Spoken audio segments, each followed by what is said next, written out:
All right, good morning once again, everyone. Thanks for being with us. Today is Wednesday, August 26th, coming down to the last final days of the summer months. Before we get cranking, the regulators require that we display the disclaimers, risk disclaimers. Y'all associated with trading, all understand the risks associated with trading. Of course, past performance not necessarily indicative future of results. All right, before we get to that chart, all right, so today is a cycle day 2 within our 3-day cycle structure.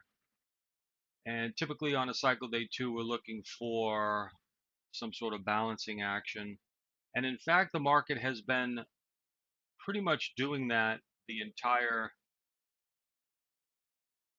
week.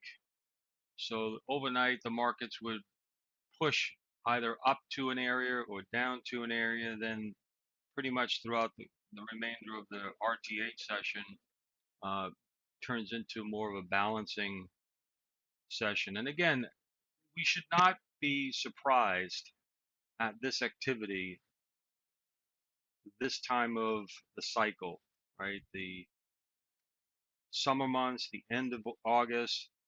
Of course, there's a lots of folks on vacation, right? All the things that are that are been ongoing for years upon years at this time of the year. So this is the time of the year where you take advantage of the good weather, take advantage of frankly the slower time. Take some well-needed time off.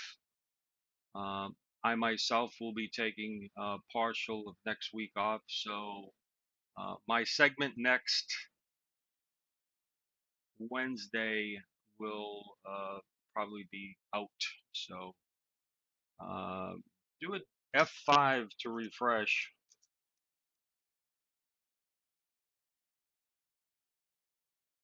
So if anybody doesn't have volume,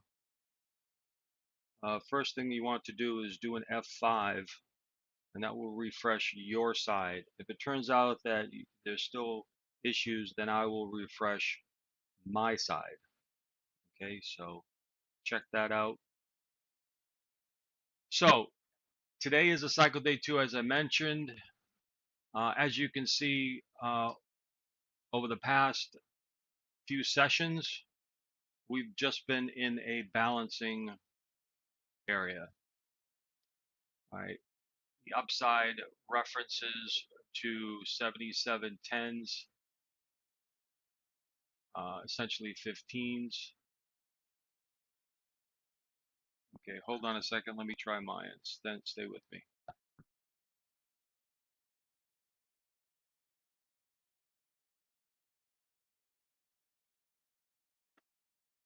Okay, how about now, Stuart?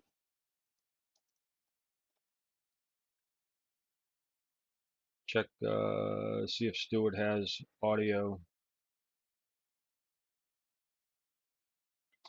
All right. Well, everybody else does, so okay.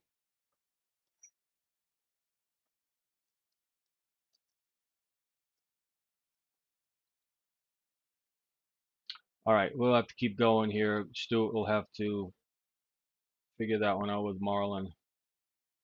All right, so again, the upside 77 tends to the 15, of course, here to the downside, 76.60. All right, 77.15. So that's been the range. All right, and you can see the multi-composite profile here, MCP, multi-composite profile.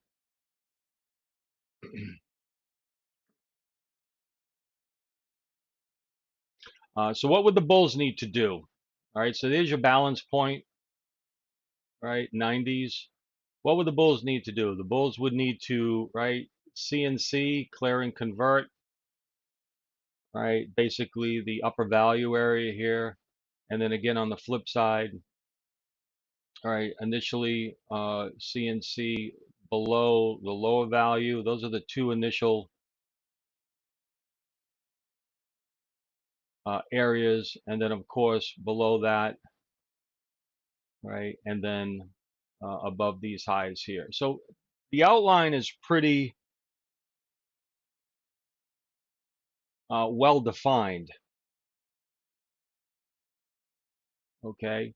Right now we're essentially in the middle of that. This is the high, what I refer to as a high density area of volume. Simply all that means is there's the greatest amount of volume, or the value area, density area, whatever you want to call. So in terms of, price in that particular zone, there's not a great edge one way or the other. Okay. Maybe find an edge if it comes down to the lower value area and rotates back up, or the upper value area and rotates back down. And there is some room there to operate, about 20 handles. So again, we can operate within the context of the value zone. And again, this is a multi-composite, so multi-days. But we would, most of us will look for some sort of more directional move, and that probably are not going to occur until one of these upper or lower areas. And I don't really anticipate that happening, certainly not today, although the market is the final say. It doesn't listen to me, doesn't listen to you. So we have to defer to what the market is offering us at all times. But for the most part, we're just kind of laying out a roadmap as to the potentialities for the market to do its thing. All right, so that's kind of the outline here of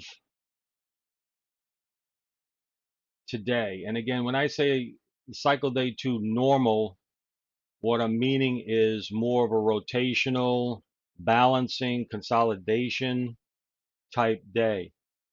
And given the most recent structure, I don't see a dramatic change in that to occur, at least not at this stage. All right, so that's the expectation. Of course, we lay out an expectation and then make whatever adjustments we need to as the market is indeed unfolding, if it's not as anticipated. So if it is as anticipated, we have a roadmap. If it's not as anticipated, guess what? We have a roadmap. Okay, so it's just letting the market outline its intentions. Okay, so one of the other tools that we do look at quite a bit, at least from my end, is the options market. And again, I'm not an expert at this, so bear with me. But this is the Gamma guys, or spotgamma.com. So if you are interested, go visit them. They do offer trials. But essentially what this is showing you is just showing you positive and negative gamma. And again, negative gamma is denoted by the reds, and the dark purplish areas is positive gamma. So what does that mean? It means is essentially, gamma can be in either direction, right? Think about gamma as an increase in volatility directionally, or instability, where positive gamma is more of a cushion against the directional move, and it provides greater amounts of stability. Okay, so what does that mean here in terms of this? So basically, the gamma line in the sand, all right, is 7680-ish, all right, somewhere in this area. So when we see this area where it separates the red over here to the right and the purple, all right, that basically is a gamma, or a GEX, G-E-X, gamma exposure, right, line in the sand. Now that's different than my line in the sand today, but that's basically what that means. So negative gamma here, right, positive gamma here, all right. And that's basically where this is a 15-minute chart. So that's basically where price is right now. So when you take a look at your own charts, right? Yeah, this is SPX. Okay, this is SPX. So the adjustment there on SPX is 15. So in other words, 7,600 it'd be 7,615. So it's a 15-point premium for the ES. Okay. So right now, price is sitting around the 7680 ES. Okay. And we're pretty much right in the middle of that line in the sand based upon options, right? And so these are the gamma strikes, right? So again, these are dealer representation.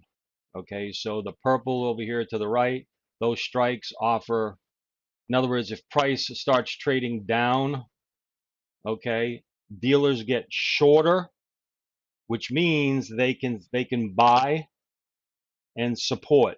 So act as somewhat of like a shock absorber.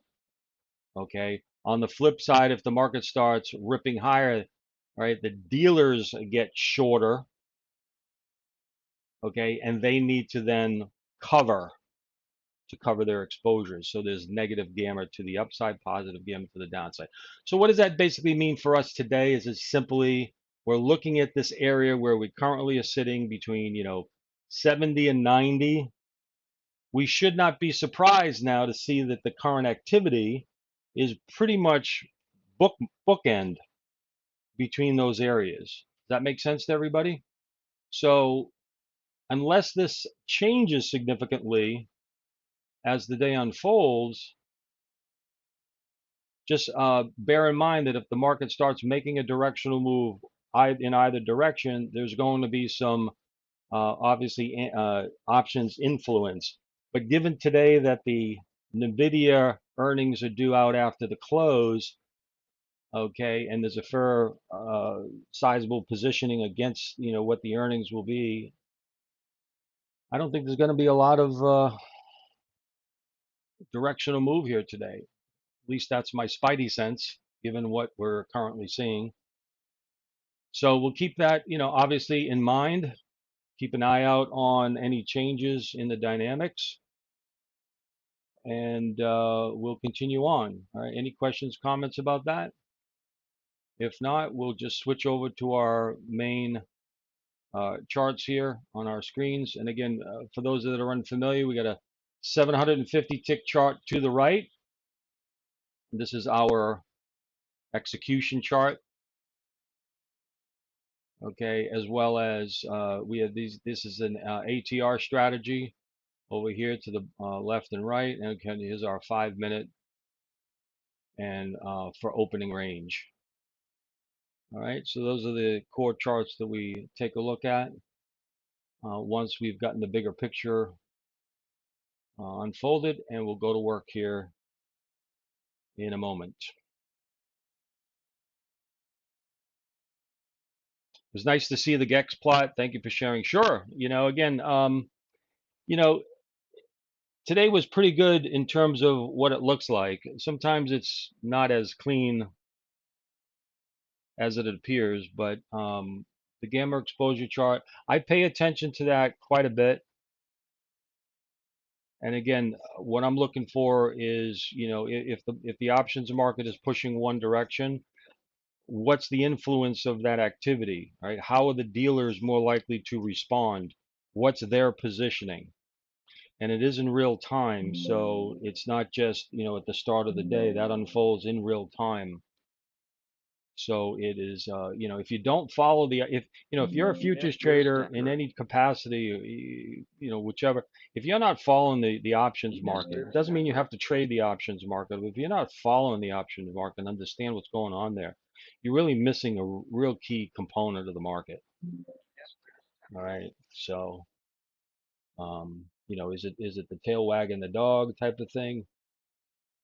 You just need to understand some core concepts about gamma exposure, or GEX, GEX. All right. Uh, the Gamma guys over there, I call them the Gamma guys for short, but spotgamma.com. They have excellent education. Okay, so there should be no excuse for anyone that is interested in learning about a subject, whatever that subject may be. In this case, we're talking options. Doesn't mean you need to be an expert at it by any stretch. That takes quite a bit of time to master, but you should understand the core concepts.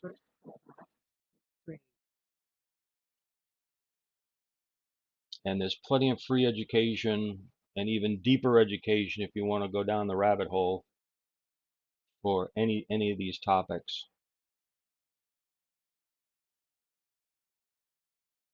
All right.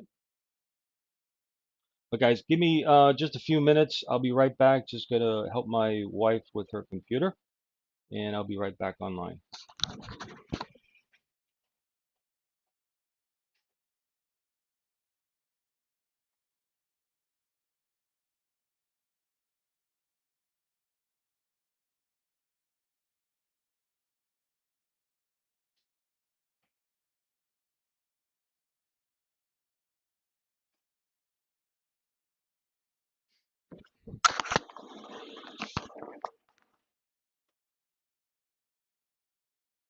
Okay, that was a false alarm. She didn't need me. I thought she needed me on the to help on the computer. I'm like computer technician. I'm like everything here. All right. So again, just kind of a quick review. Just starting off the day neutral, and we'll wait for our 5-minute opening range. You can see here on the left, this is yesterday's opening range. So this blue zone, right? This is yesterday's opening range zone, 5-minute opening range, high, low, mid. And again, you can see here pre-opening here, we tag that up there around the 95s, and they get a rejection. Right, so we'll see right now. There's our VWAP, and as you can see, just pretty much balanced here overnight. So nothing to get too excited about. This may be a relatively quiet day.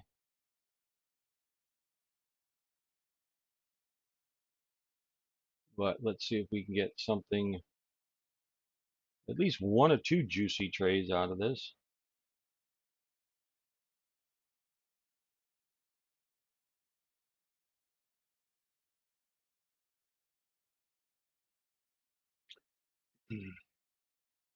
And when the market's kind of in the middle here, it tends to drift higher, it tends to drift lower, without any real energy. But it certainly can trade if there's no real large orders, commitment one side or the other.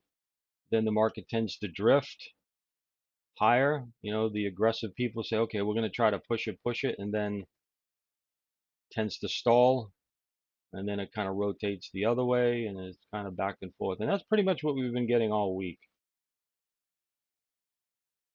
So this is these type of rhythms really need to be, just be patient, right? Um,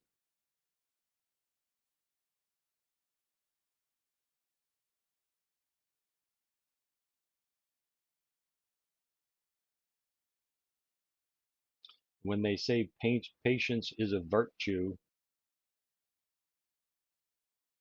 very meaningful. So you can see what I'm talking about, right? Price kind of drifts up, stalls out, right back.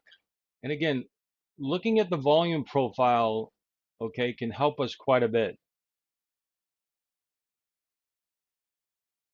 We know where the upper value area is.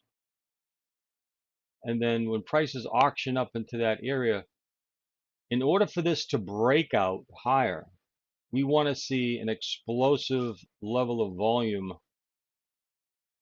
begin to unfold. And that tells us that the buyers are really hungry But if it just kind of auctions up there and it just kind of fizzles, exactly what happened typically is going to be the response. So again, volume is energy, right? Energy is important for any sustainable breakout attempt move.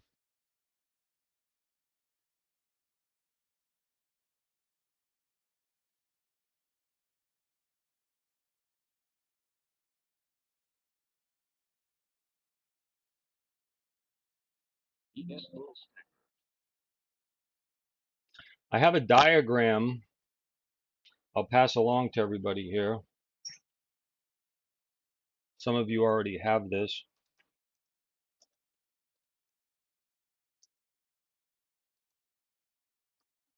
All right, the value breakout template.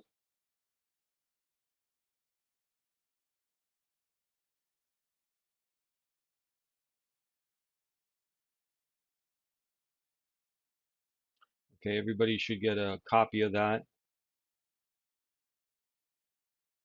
And so what that shows what a typical, and again, it's a template. All right, so it's a guide for how prices tend to break out of a balance area.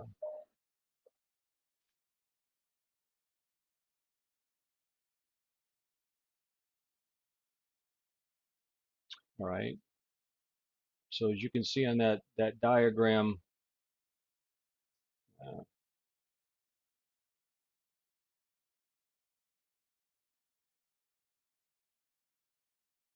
you'll see kind of that notch of volume that would need to occur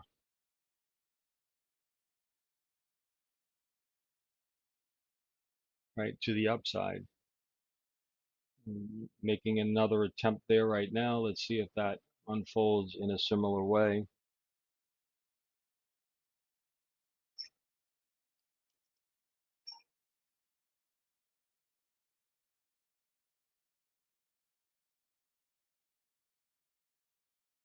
So if we're going to get a breakout, we're going to want to see, kind of an increase in volume up here above the upper edge of the value.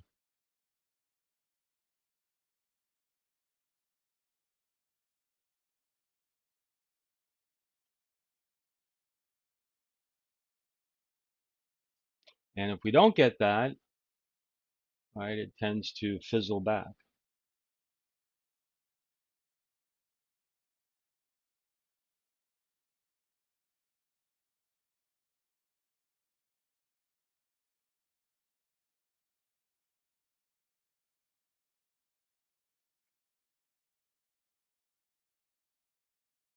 We don't have to anticipate, I mean, we can anticipate the potential, but we don't have to kind of front run it before it happens. We want to actually see some sort of increase in volume. We want to see the buyers, really wanting to say, okay, I want to break this sucker out. And in order to do so, we need to commit some capital, right? We need to go through those areas. And then when we begin to start seeing that evidence of that, then we can start leaning in that direction that a breakout may be more sustainable. If you don't get that activity, then even though it's auctioned up there, it doesn't mean there's sustainability.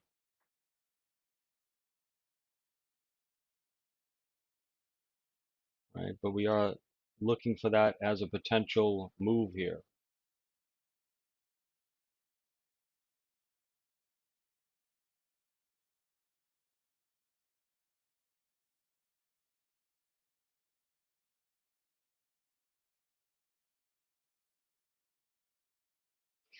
All right, we do have a 5-minute opening range, high-low range in place.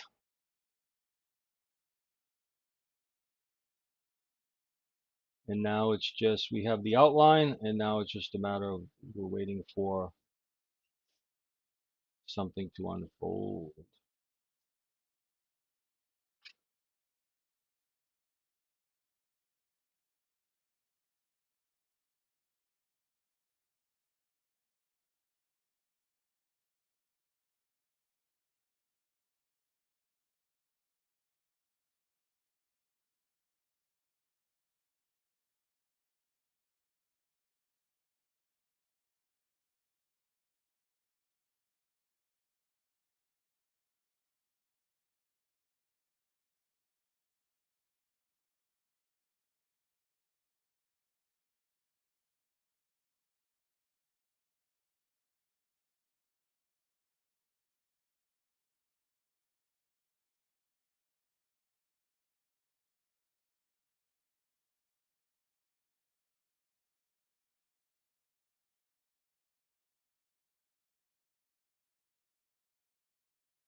And again, the idea for us here would be seeing a move above.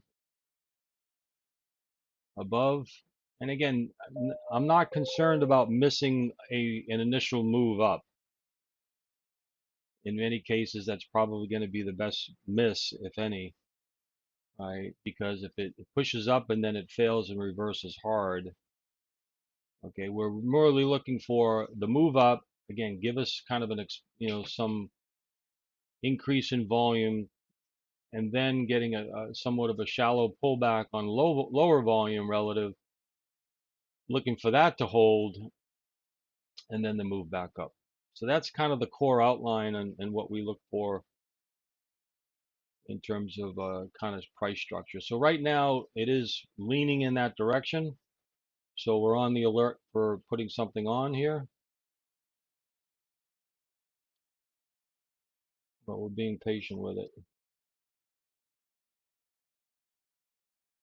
I don't know if I can. I'll get what I can out of the way, if that helps. Let me see if that helps. All right, there we go. We got a trigger on that. All right, we got triggered to the upside. There's our initial move. Boom. Now, let's see if this can hold on a dip.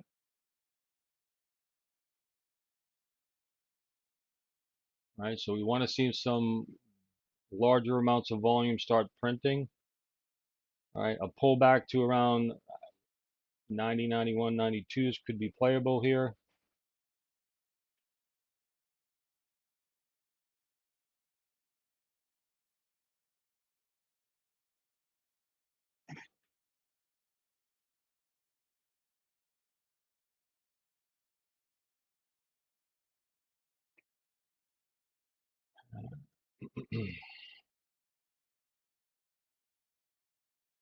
All right, so we got our initial move up. All right, now let's see if we can get some sort of a pullback here.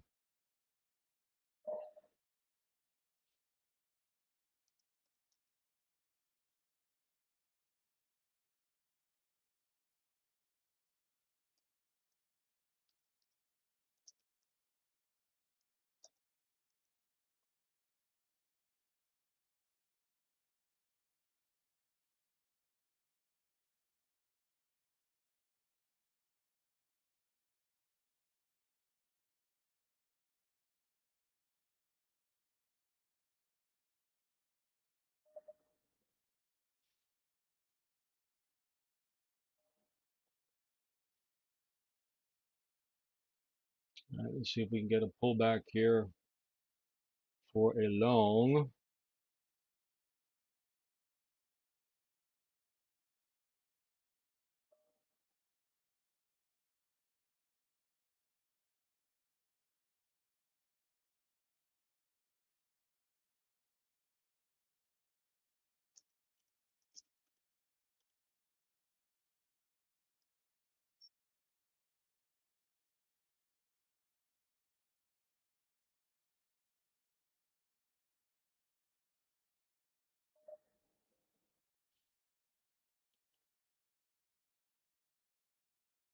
All right, see the volume? See the volume coming in? Take a look at that diagram. Does it match to the diagram? The template? Yes or no?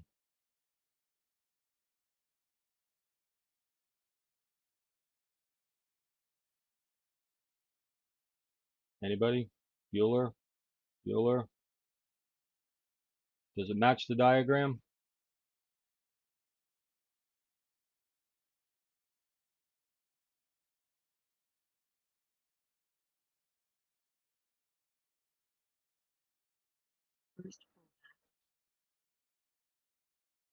That is a volume.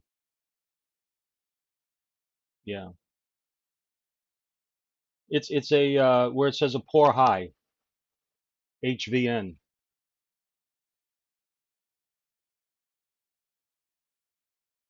Okay. Let's move that for everybody to see. Okay, right over here where it says poor high, HVN, high volume node.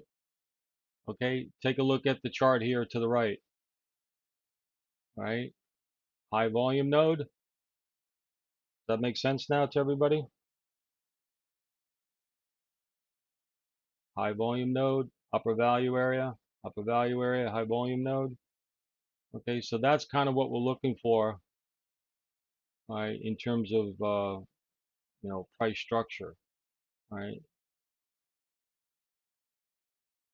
Now the key is here if the market can give us a pullback and then a follow through. So all what we have going right for the market right now is that the market is adhering to a breakout type structure. Does not tell us that it's going to yet be sustained. So we get a pullback here. Again, this is where we need to see if the market can now re-energize, like in Star Trek, energize. Or is it just going to be a flop? Can be a flop. But at least the pattern is intact.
All right, we did get a pullback here. Now the market needs to kind of hold and re-energize, or right, or a flop.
So if we're going to get a breakout now after this pullback, it should start re-energizing, moving back higher. We shall see.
You got order flow there up onto the left.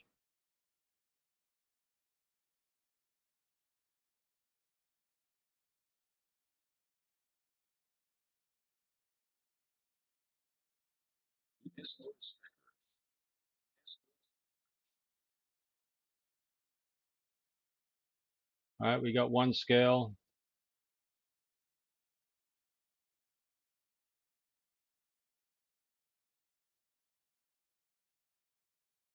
Back up into the high volume node area.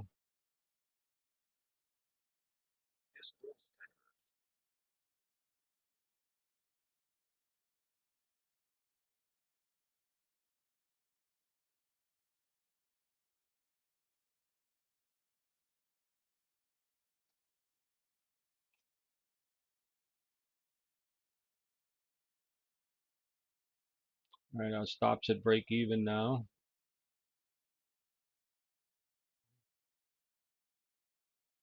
See if they can push higher.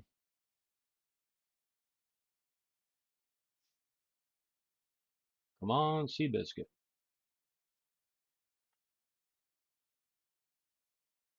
All right, two scales.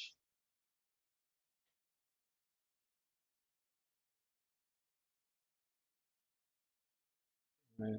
And now our break even level, this blue line, okay, that is our theoretical average. Everybody see that? Up in the top right, right? That's a theoretical average, meaning that is your break even line on the balance of the position. So cannot lose on that.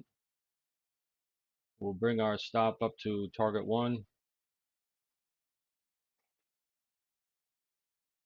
All right, so we got a trailer now locking in the first TP.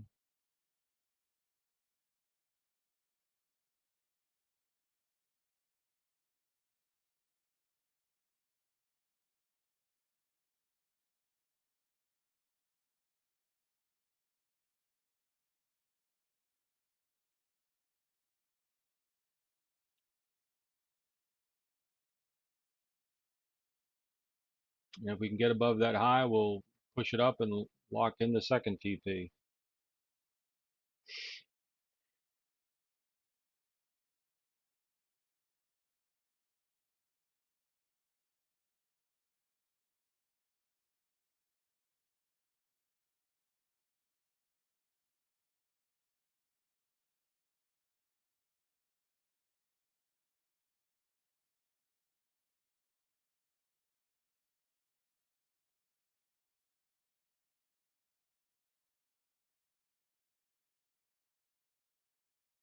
Per the chart with 3 setups, value breakout template on the profile, I will need some time to digest its meaning.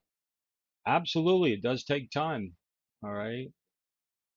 All right, so what I'll do here, everyone, I'll just bring my stop up to second TP, and now we just got a runner. We got a runner.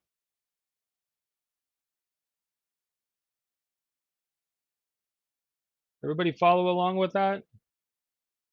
Laid it out. That's about as textbook a value breakout as you can get.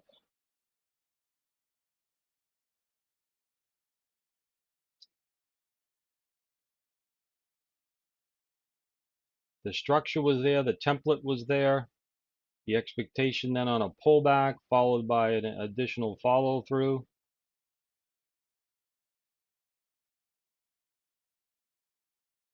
Right? Large void said, I followed. Thank you. Yeah, you nailed the poor high pullback. Well, again, it's whether I nailed it or not. I don't kind of look at it that way. I don't take, that's the template, right? Yeah, we do call out everything and, outline everything in real time. We always have. Sometimes it works, and, we're excited, of course, when it works. When it doesn't, well, it doesn't, you know. Mr. Market is the final say. But again, the market obviously gives us clues, right? And again, what you want to do here, everyone, if I can offer a suggestion, is take that image. Okay, so let's put this back up here. Take that image of the breakout from a range, balanced D-shaped profile. Take that image, and then over here, this is real time. Okay, so the image here, which is a template, and then the real time result. This is how you're going to make the connection. It's not necessarily about me calling out a trade. It's about you understanding the structure of a pattern, and then looking for the clues that will offer us an opportunity to take advantage of that pattern in a modified or lower risk environment. Okay? Yes, idea generation, right? Patterns, and then we apply, what a templated pattern would look like in an ideal condition, and then look for those type of patterns and as they unfold in real time. And that's how you begin to make connections. So this is a good example of this particular value or balanced breakout. So now at this point, it's just a matter of if the market has some more VIG, right, it will move higher. We have our trailing stop in case it fails. And we're happy in either case. We're satisfied. Why are we satisfied? Because we had an idea, we followed through on it, we executed the plan. I'd rather execute a plan, have it not follow through, get stopped out, accept the stop out that the plan didn't unfold, rather than do all that work in advance, set up the plan, the market gives us that opportunity, we do not take the trade, and then the plan works out. What hurts more?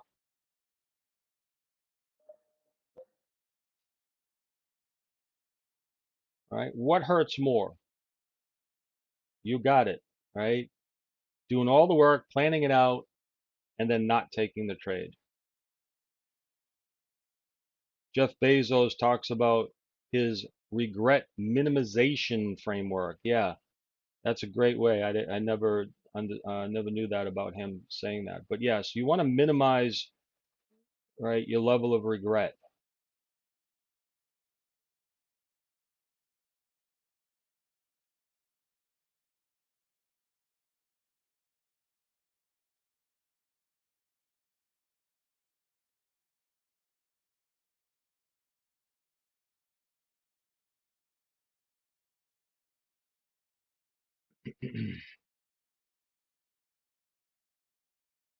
Now it's just up to Mr. Market to do its thing.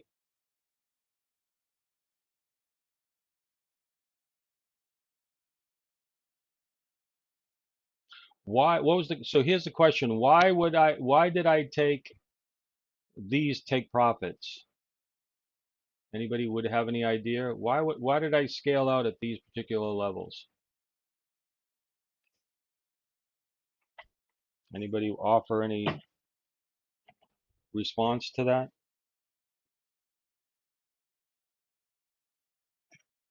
Well, okay, I'll tell you why. Look at the initial volume bulge right here. Okay, which we were looking for. Yeah, Rom says some high volume nodes. Okay, terrific. Rom's been paying attention. Right? So if you take a look over here on the profile, okay, we have a bulge and some volume. So a high volume node, right? HVN. So a high volume node. So if we're buying them down here into the pivot area, right, we get a move back up.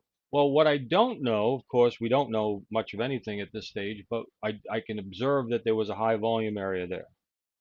I don't know whether or not that volume is going to, price pushes up there and it rejects hard, right? A hard rejection. Certainly that could be a scenario, right?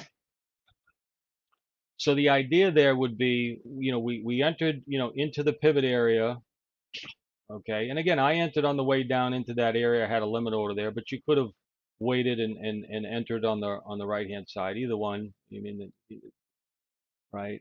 But the core of it is, there's a high volume node there. So I want to exit into where there was some previous high volume, because I don't know whether those sellers at that point are going to reject price, as it did over here to the left. So that becomes um, a logical place to scale something, right, to help mitigate the risk, right? Once the market has absorbed that, which it did, the buyers in, right, now we have a runner. So now the runner is a clean runner, right? The market can just, take off and do what it wants to do, and we'll just kind of trail it along the way. All right, but that's the rationale as to why, these two take profits here. Just scale them out.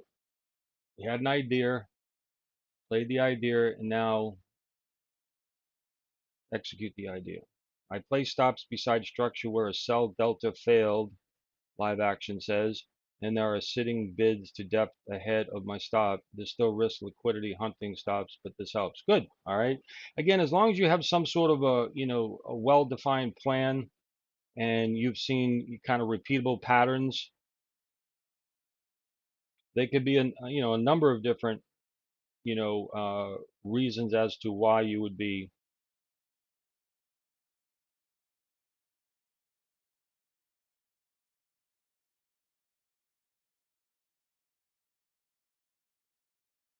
um, you know, taking profit or moving stops to where they need to be based upon your research. Okay.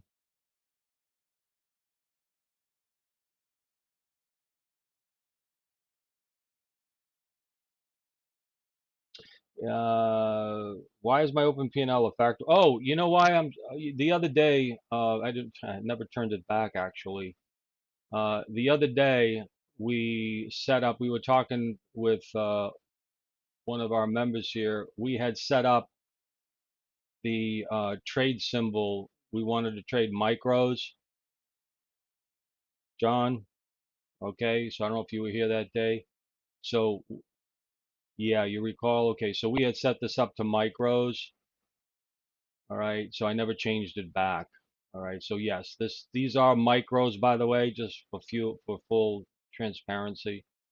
Um, but that was the reason the other day we had set the symbol to micros. I just never changed it back. But it's the same trade, whether it's micros or whether it's minis. Okay, cool.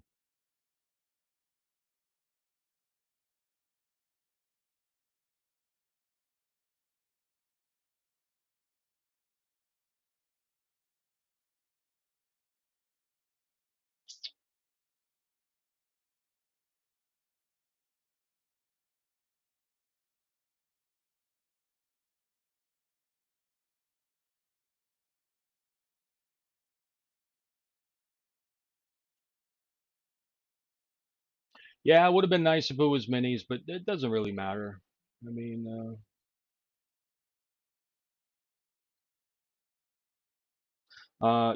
you are computing under minis to generate signals. Yes. So the way this works, okay, on Sierra is you're pulling in ES mini data, okay, but you're trading the micro.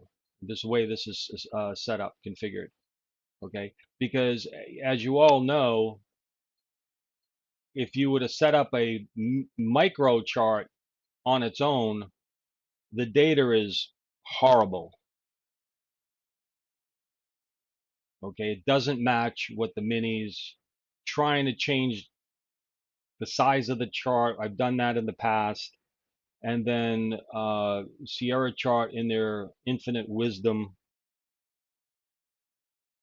And I don't know if they did this originally. Maybe they did, and I never knew about it. But in their infinite wisdom, they created the crossover where you could take mini data and then trade micros. Okay, so that's the way we have that configured. But in terms of the, thinking about the whole setup here and how this is unfolding, it, again, whether it's minis or micros, it doesn't matter. The structure is the same. Yeah, so Large Void says there are extremely subtle variations in technical prints that have cost me trades on the MES micros versus the ES minis levels were pinpoint. It almost never happens the other way. Yeah, exactly. How come it doesn't happen the other way?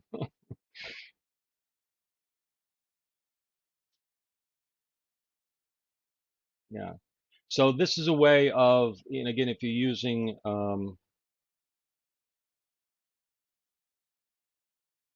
Sierra chart, you can do the same thing for anybody that's using NinjaTrader.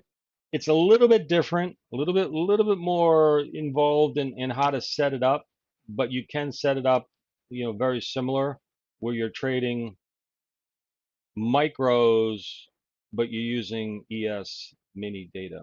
So there's a way to do that with NinjaTrader. It's a little bit more, a couple extra steps, but you can do that. All right, stopped out on the trailer here at the second take profit. All right, so we had two take profits here and stopped out on that third one here at level 2, pretty much right in here. Not really getting any, really any action hard above the 7,700.02s. So we're good with that. It's all about the plan. It's all about the execution. I mean, you put in a few of these a day, and really you don't need a whole lot more.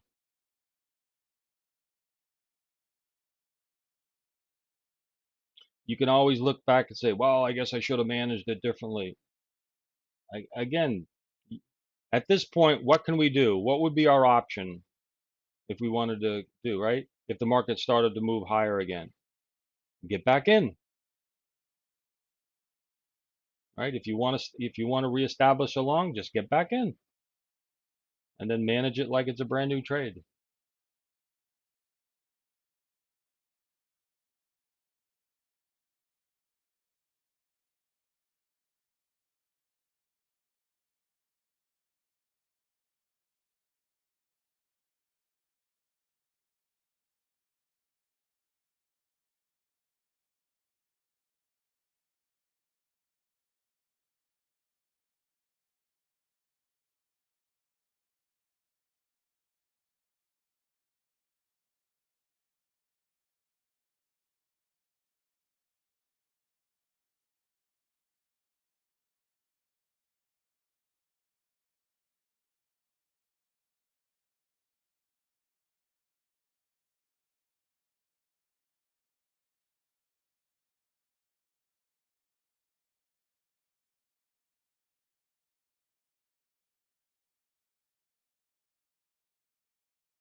All right.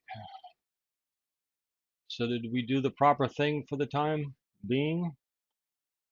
I guess so. All right. Again, look at the volume here. All right. You got it. Look at this cluster of high volume kind of stalled out, right? They tried to, at that cluster of volume, they tried to push it back up. And look at the volume in here. So this bubble here, right? Again, there's some, high volume in here, right? All in here. And so after that price closed here, all right, it opened here, They tried to push it up, and look at the volume here. Just died on the next 5-minute candle. So there was no follow through, right, of volume.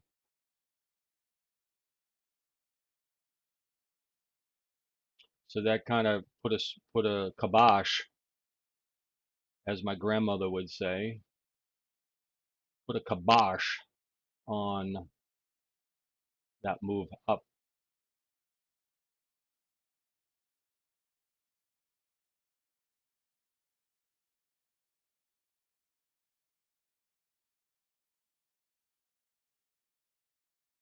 Live Action says, funny thing is ES and MES total volume was close to my big trade tool, showed more activity on MES. MES, I guess, it's both institutional. Like, what's happened is the institutional players are making markets, right, in the micros as well. So, they just have natural order flow there as well. Okay, but yeah, I guess there's more of a tendency for retail to be playing the micros than the institutional players. So it's more market making stuff. Yeah, I would say there's a greater preponderance of retail playing micros than the ES. Sure, that would be a fair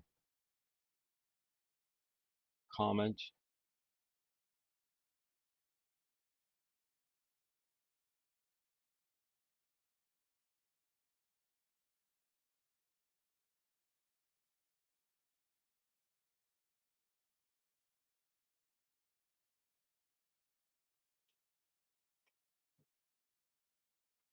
All right, now what? Now we just back to our observation mode.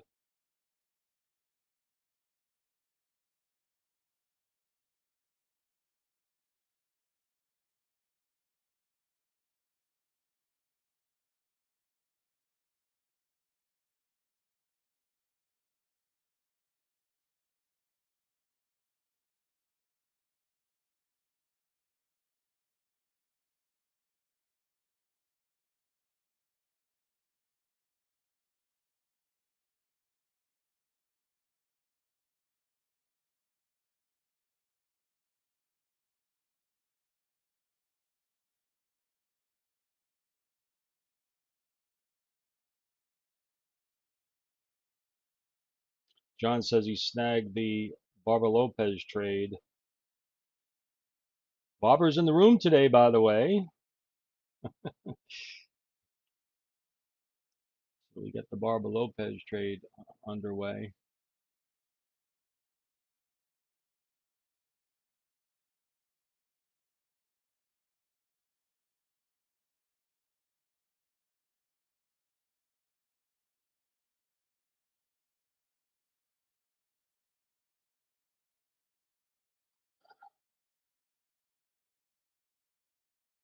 Oh,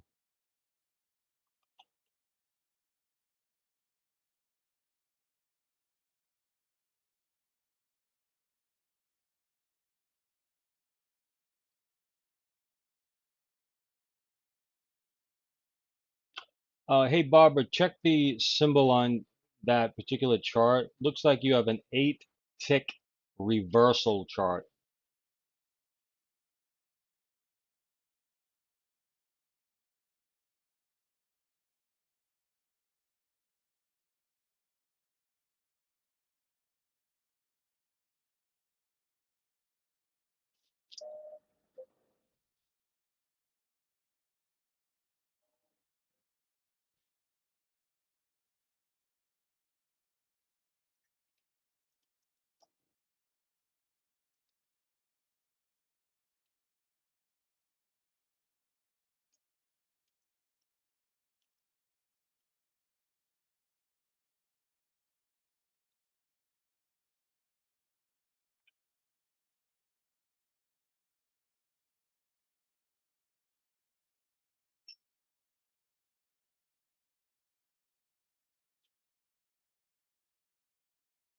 All right, folks, there's your trade of the day.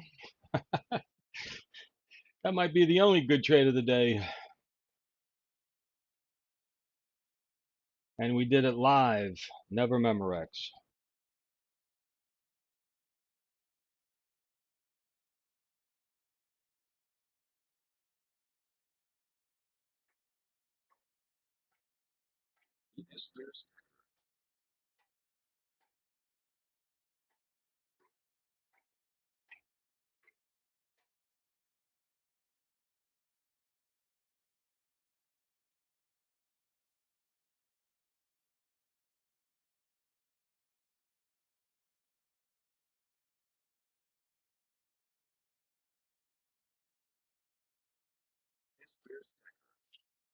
Okay.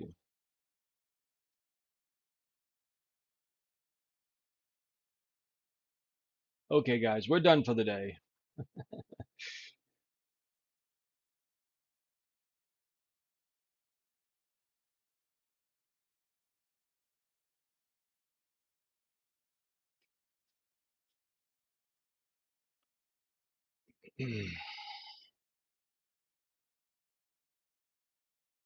Live Action says, Dave, you are consistent in your trade calls. So here's the rub. Here's the thing. Okay, the consistency factor comes from looking for the same patterns, okay, that we've researched for many moons, okay? And so we're not just looking to guess that, oh, I think the market's going to go up or I think the market's going to go down.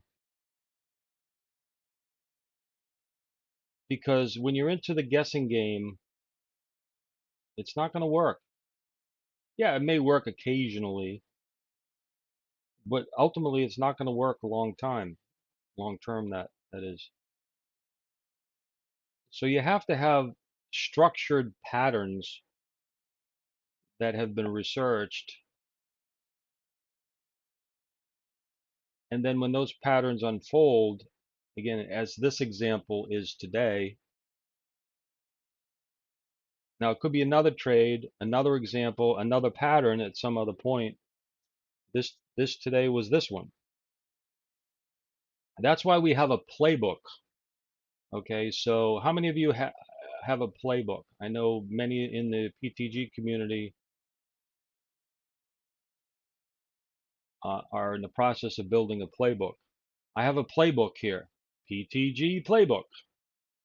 Okay, and if you are a PTG member, you can have access to the various playbooks that we have, right? So this is what I've developed, and I have a number of different categories. And of course, I'm sure you have all seen coaches on the sidelines, and they have their laminated card, and their laminated card is up to their mouth. Why? Because they don't want the video cameras to read their lips. So they have their laminated cards, and on their cards are all various plays. There's a play for midfield. There's a play for the red zone. There's a play for third down, second down, etc., etc. Right? So they have all these different plays that they have researched, and they actually know the statistics on them. So this is what it comes down to. So when it's nice to be able to say, "Oh, look, you made a great call." It's not my call. I'm very humble when it comes to that. It's not a call. It's reading the structure and having seen that structure in the past gives me confidence to say that's the structure I'm going to play now. Even as with a coach, an execution of a high probability play at any moment in time can fail. Would everybody agree with that? I think everybody would be in full agreement. The execution of a high probability historical trade can fail at that moment. So does that mean you don't take that play? Not in the least. You do take that play because the statistics, historical, are on your side. But because each play, whether it's in football, basketball, soccer, whatever it is statistically insignificant, and it is basically, it's like a coin flip. It's a 50-50, but you do have the averages of that particular play, or in our case, a play as a trade, on your side.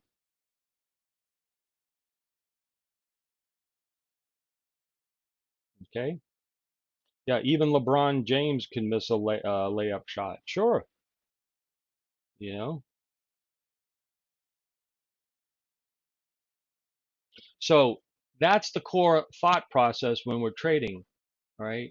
If you have plays or trades that have structural integrity over time,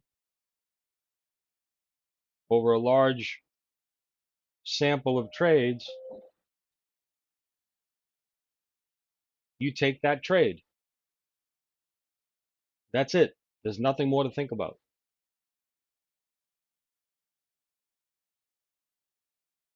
Manage it, and if the trade works, great. Now you look back and and again, I'm satisfied that I read it, took the trade, managed it as best I saw given the activity at the time. Now you look back and say, wow, that was a fantastic trade. Managed it well. Okay, it's passed. Feel good about it, record it, log it in, move on to the next one.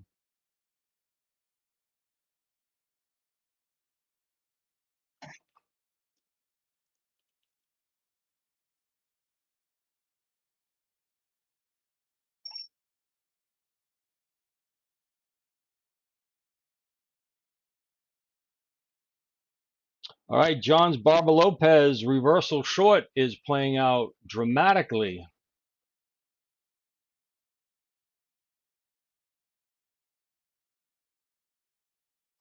John, in our community here, the BLT stands for Barber Lopez trade, and by the way, Barber is with us today. So what that basically is it's a reversal trade from a key level. So we took the long on this pullback, and then John here took the short, okay, on this move here. So we actually have two potential trades here, one long up into that level as we took, and then John, having seen the market stall here, all right, once price broke below the 89 EMA, that opens up the short play.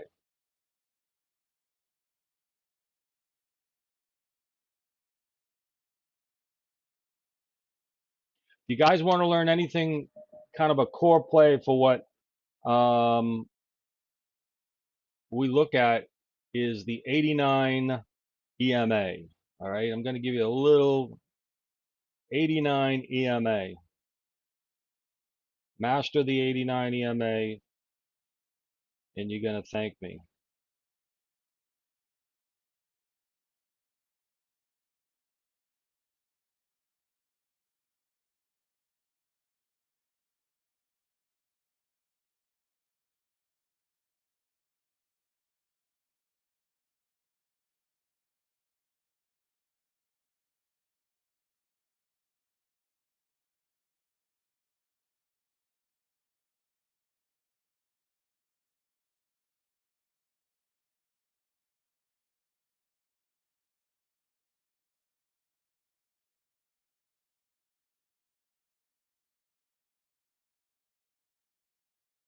Ram, do you have a copy of that image, by the way, handy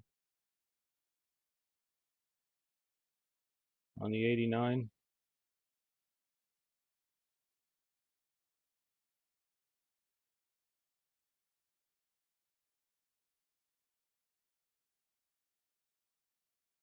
Thank you. I have it somewhere. It's just like it's buried. I thought I had it in my playbook section, but I don't. If you have a quick reference to it, that would be great. I just want to post that up for everybody. I have to dig it out, and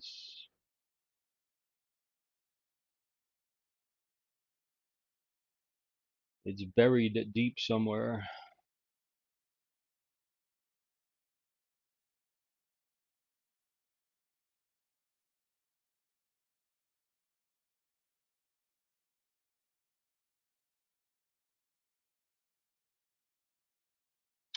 Yeah. Well, I'll hold on a second.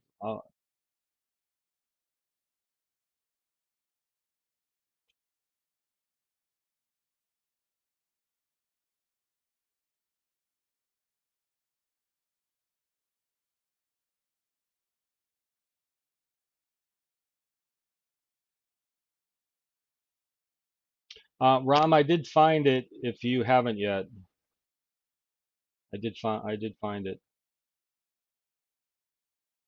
Okay, good. Thanks for trying.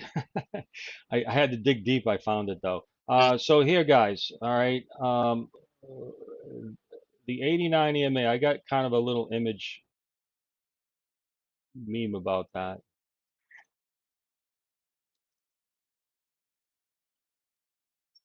Hold on a second. Let me post it up here. Copy, paste. All right, and then I'll talk about it. All right. So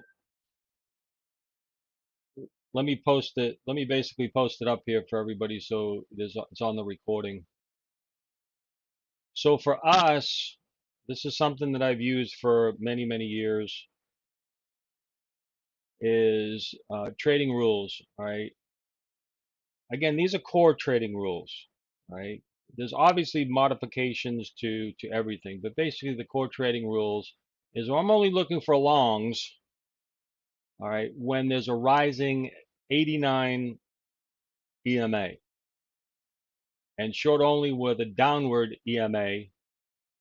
And again, using a candlestick chart, okay, because but it doesn't have to be a candlestick chart. So basically, longs above a rising 89 EMA, and a short on a break of the 89 EMA or a downsloping 89 EMA. All right, so those are core rules. So if you take a look, all right, so again, you can certainly save those rules if you want to hold on to them. So our 89 EMA here is our thickest line. How come this is not working? One second, let me get my pen. My pen does not seem to want to work today.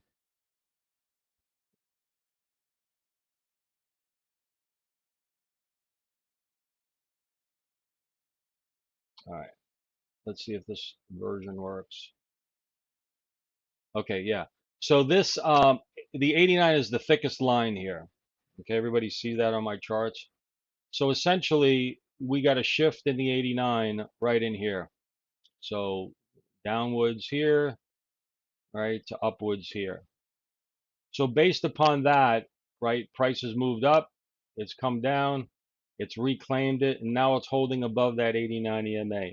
For me, this is the long only, based upon that rule. Now, Delphine asks, is it only for all time frames? So currently, it can be used for all time frames, but the larger the time frame, it won't be as sensitive. Okay, so we're using it on a 750 tick chart, ES. So currently it's specific to that. Let's just say you're going to say a 3-minute chart or a 5-minute chart. Does that 89 EMA still work the same? And the answer is yes. The only issue that's going to present is that it's not going to be as sensitive. So then you may need to modify an 89 EMA on a, say, a 5-minute chart to a smaller size, maybe a 34 EMA, maybe even down to a 21 or a 13, okay? But effectively it works the same way. For us on an 89 EMA, on a 750 tick chart, that is our proxy for direction. So as you can see here, once the market shifted above a rising, and again, it has to be an upward slope, so a rising EMA. So the formula that I use is this, and I like to use shorthand for formula.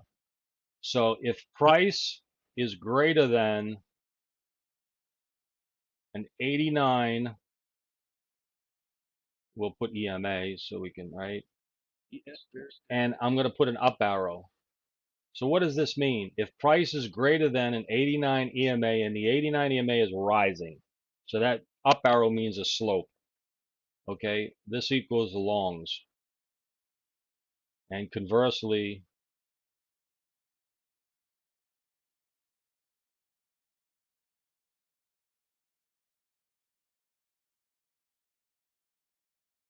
okay, so that's our core definition as I've used it for forever regarding the 89 EMA. So over here, we're up and we're only looking for longs, and that worked out well. Now over here, what happened, right? Price broke down below. So if we focus on this now, up here, what's happened here? Price is less than the 89 EMA, and what's happening to the 89 EMA? It's now sloping downwards. What is that condition? It's a sell. So what John did here on our community in the PTG side, he shorted the break of the 89 EMA, or you don't have to short the exact moment of the break. You can short it, within the context of price less than an 89 EMA, and the 89 EMA is sloping downwards. So that becomes a short, sell short. So if you want to use that, folks, as a guide, by all means. Right? This is not rocket science. Right? I don't mind offering some of the tools and ideas that we use. If it helps you stay on the correct side of the market activity and action, then use it.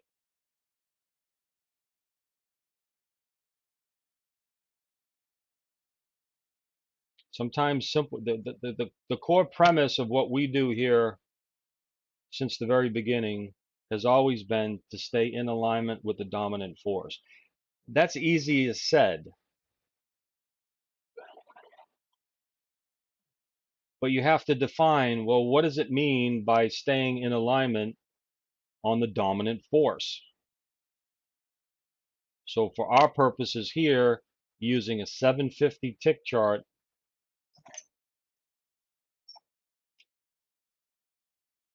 that's what that means. And Delphine asked, based upon a 750 tick chart, right? Yes, in this case, yes. Like I said, Delphine, if you are using a different size, whether it's a tick chart or a time-based chart, you may need to adjust for sensitivity. Okay, so you can convert an 89 into, say, a 34 if the 34 kind of matches the pattern of an 89, but on a different time period. It just so happens that the 89 on a 750 tick chart, which is we use as an execution chart, we still use the time charts. Okay, so I got a 5-minute chart over here. So if you take a look, on a 5-minute chart, you put an 89 EMA on that 5-minute chart, it's not going to look the same, is it? All right, you may not even get a trade based upon that. So it has to be adjusted to whatever the time chart that you're, working with. If you put it on a, maybe you change this to a 1-minute chart, okay? Say 1-minute ES. I don't know if an 89 EMA is going to capture that as effectively.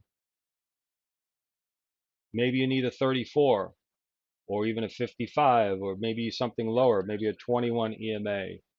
I think this is a 21 EMA. Hold on a second.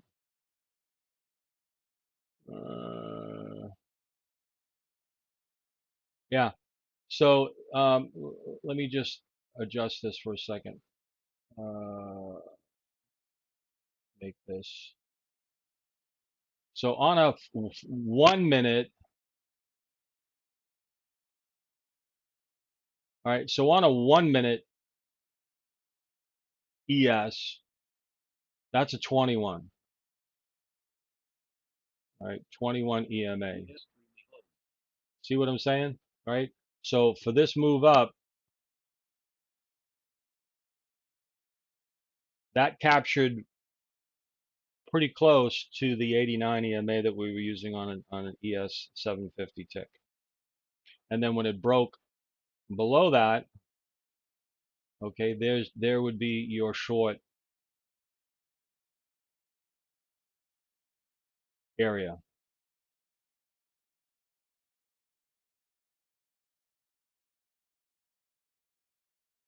So depending upon the size chart, if you like using a 1-minute, right? So what you want to do, again, just to kind of match it up as closely, you could do something like that.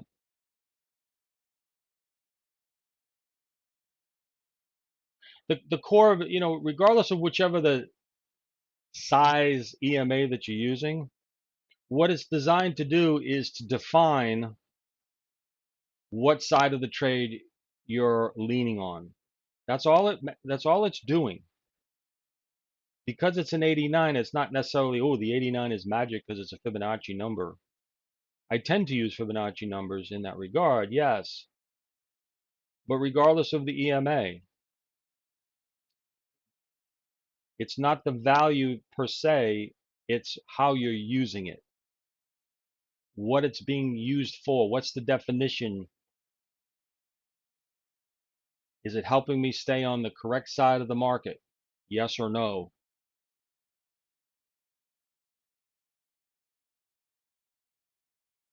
Now, what I've done on this particular chart to this 21 EMA is I've created a high-low zone. So this is the high of the EMA, and this is the low line. And I've just simply created as, a shadow zone. So a high-low envelope of a 21 EMA.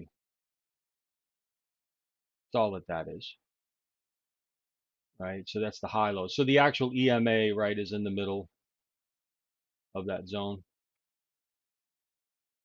So kind of the idea is if price, right? So like here, one of the rules may be, price would need to close above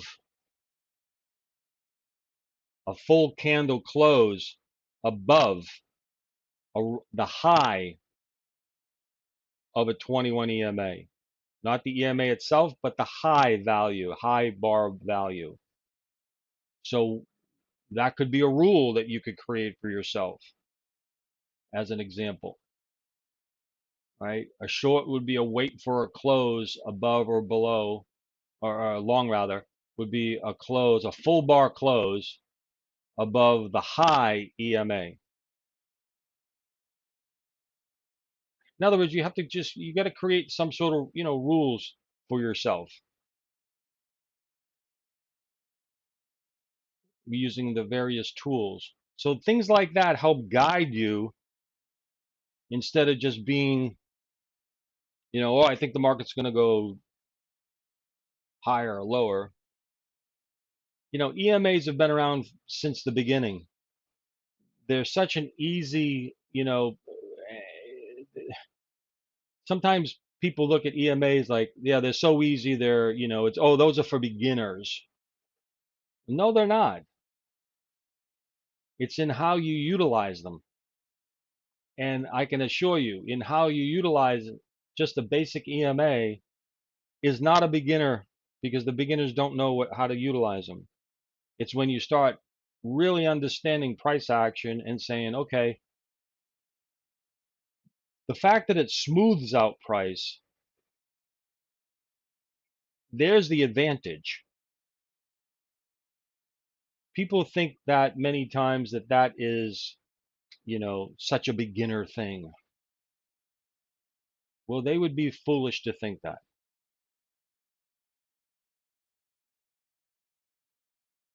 Once you design it, whereas, hey, it's helping me stay on the correct side, right, of the market activity, that's where the power comes in. So think about that and how you're utilizing the various tools that you're using. Complex ideas are not necessarily the best.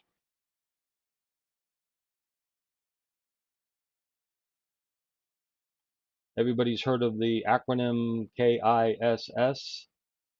Well, you know what that stands for, but I actually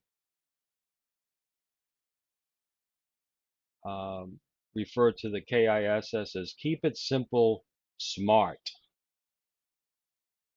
not keep it simple, stupid. Keep it simple, smart. Freddie, that is just the 21 EMA high-low. All right. So moving average exponential. Okay. One's the high value. Okay. And the other one, duplicate it, and one's the low value.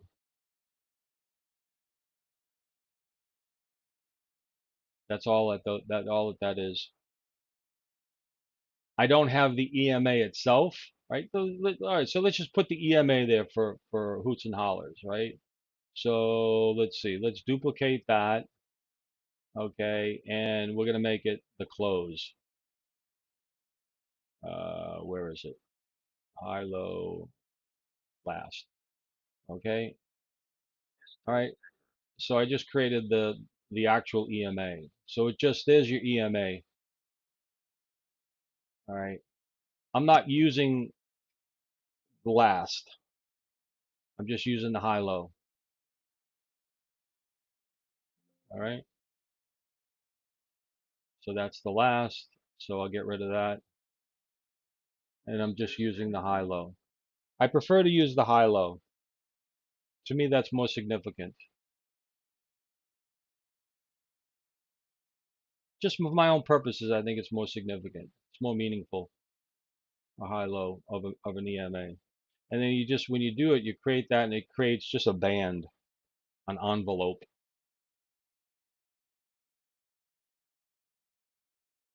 It's not magic. I mean, nothing that we do is magical. It's just, how you want to, utilize the tools. No, these are not Bollinger Bands.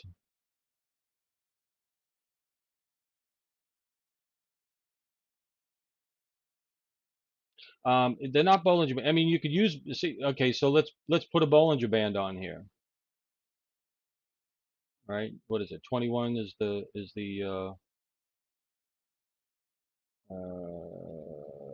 Bollinger Bands. Bollinger Bands. Here we go. Bollinger Bands. And what is that? A 21? That's a 10, right? So let's put 21 on here. Okay, Bollinger Bands, 10, simple move. We'll make it exponential because I do everything with exponential. All right, so here's your exponential Bollinger Band. Okay, so the only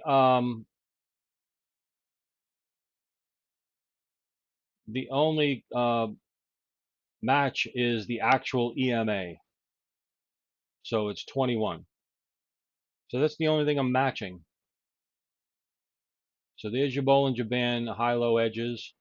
And all what the 21 is a high low of the EMA itself, forming that band.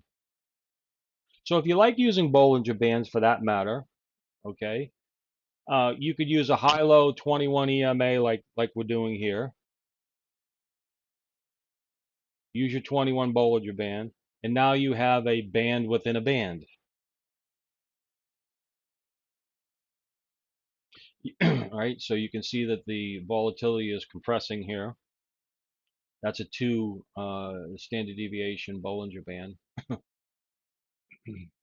So if you like that, that could be a way to go for you.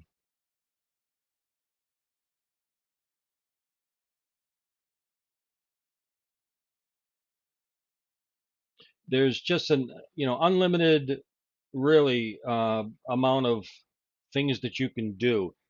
The key to all of this, when you're putting something on a chart, no matter what it is it something that is going to help you make a decision?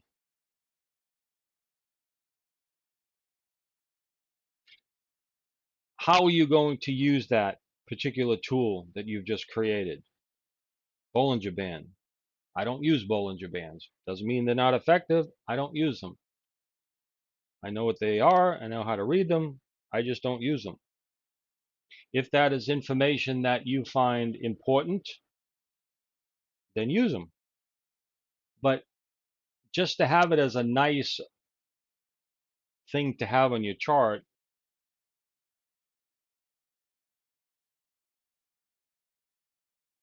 okay, you decide. You make the call, as they say.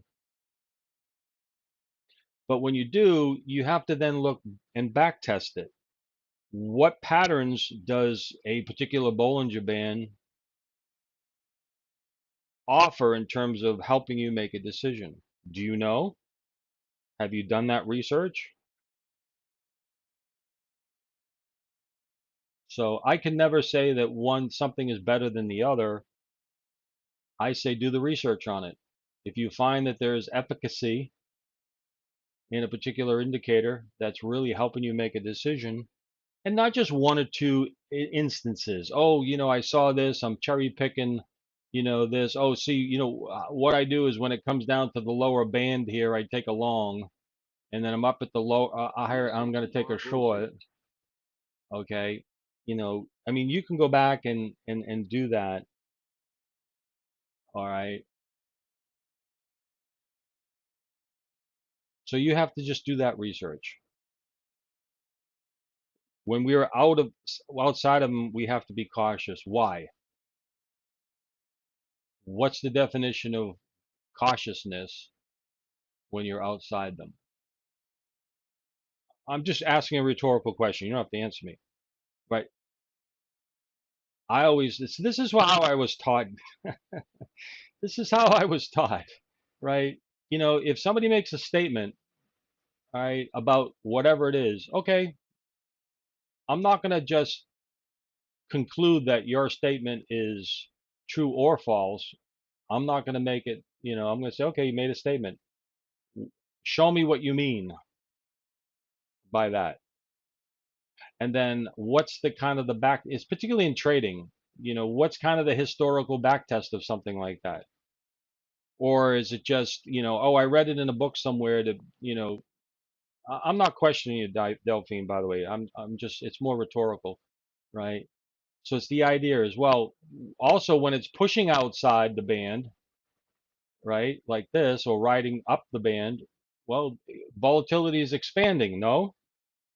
Volatility had contracted down here, yes? Okay, so volatility is expanding.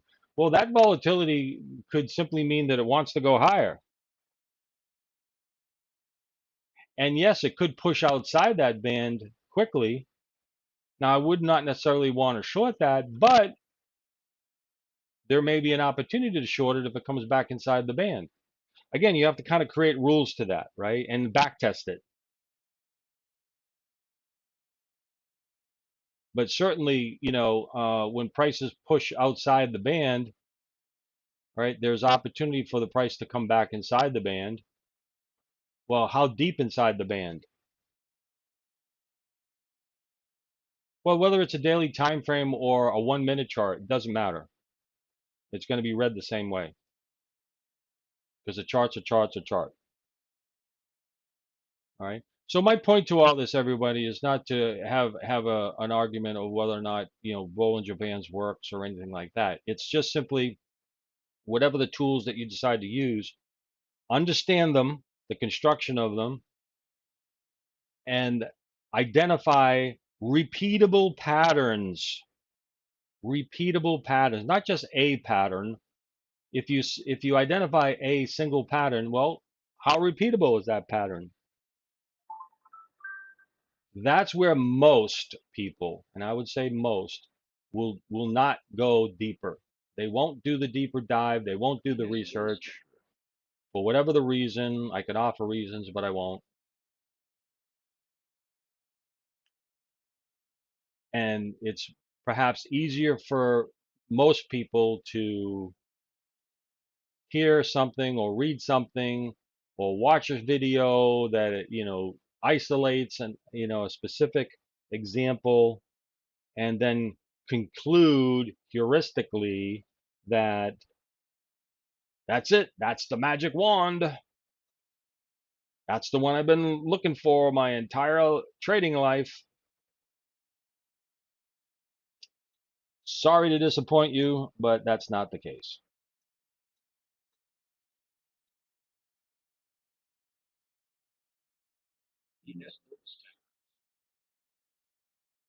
Yeah, David Copperfield, right, made the Statue of Liberty disappear.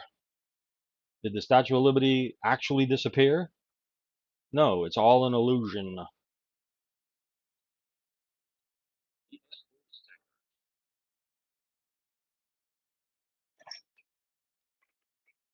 Barbara, what you want to do here is go to the chart settings.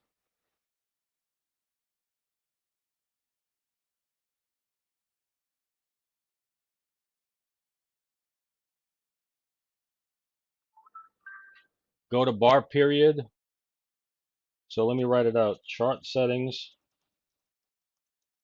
bar period, select tick charts, or let's see, what is it? What is it called? Number of trades per bar.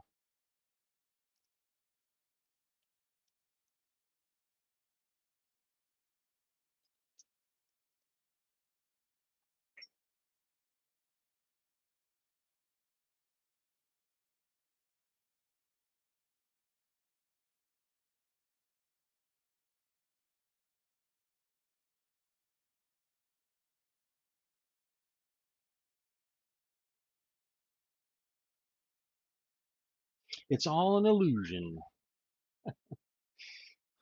Okay. All right, we're back to opening range high. As you can see here on our 1 minute, 5 minute opening range high, high low. So push out outside of that up to, interestingly enough, look where prices stalled. All right, the prior opening range high.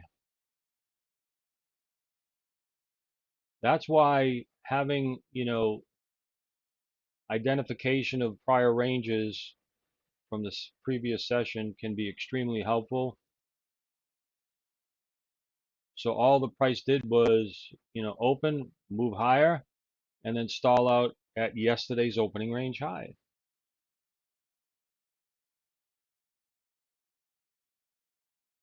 We don't know that's going to happen, but certainly, being long into that area is certainly going to be, reason to, as I did, move my stop tighter on a trail. If it wanted to break out further, terrific.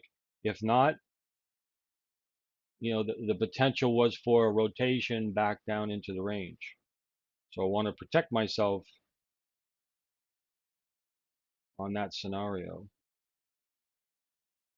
So also, even though we look at tick charts for our execution, I am always referencing the larger periods, seeing where price is currently versus where it was or what references that we can use in the prior sessions.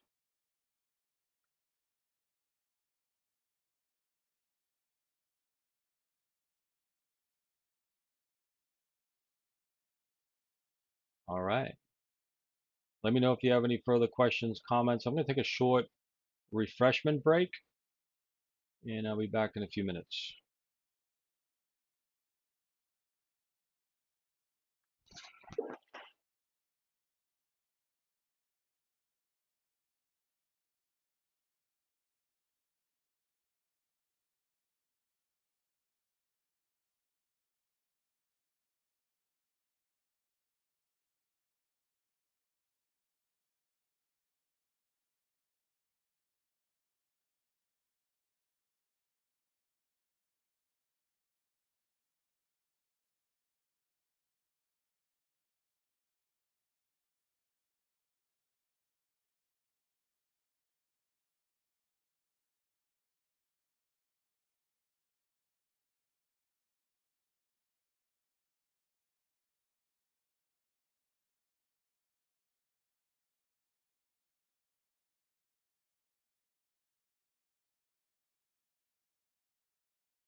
All right. Back with you for a short break.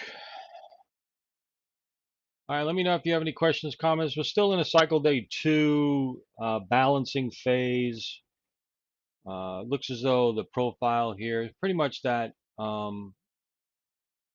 pattern. All right, it's kind of formed a delta-shaped pattern here, which is a balancing pattern. Came back down, held value low.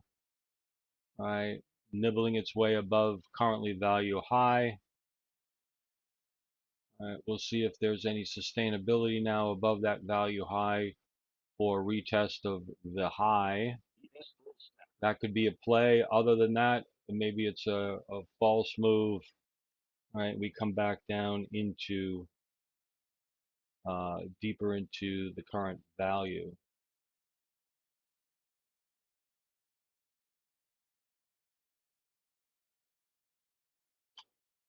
All right.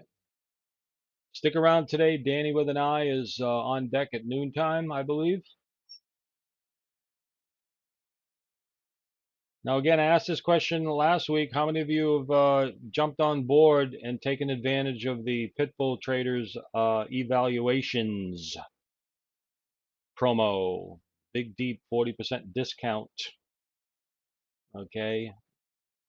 Oris jumped on a few. Okay, great, super.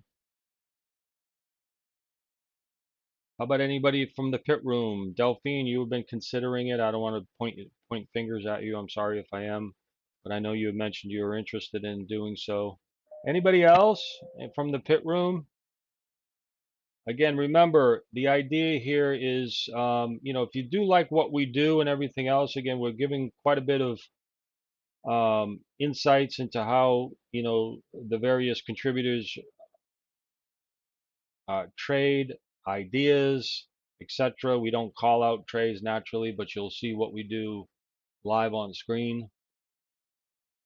Again, if you do like what we do and how we do things, the best way to show us, so show the guys over at the pit room, or Pitbull Traders, all right, is to purchase an evaluation, or maybe 2. All right. Well, again, the current promo that's being run ends August 31st, Monday. It's probably going to be their best promo that they have. So take advantage of it.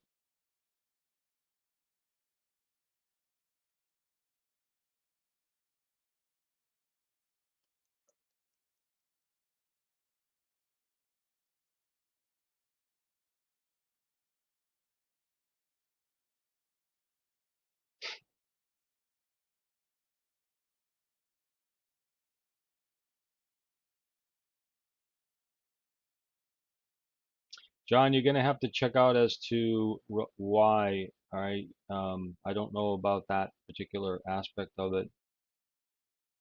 You may have to generate a support ticket on that.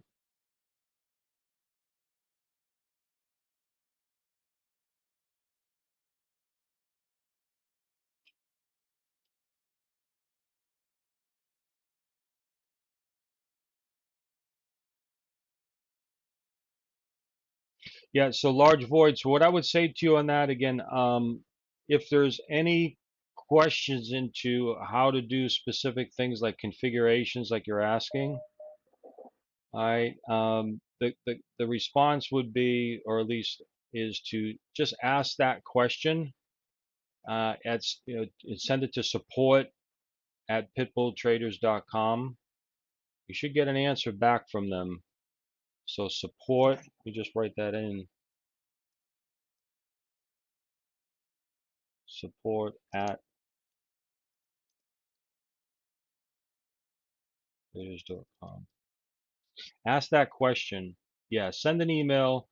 You'll get a response. I think their policy, the support policies, you should be hearing within 24 hours.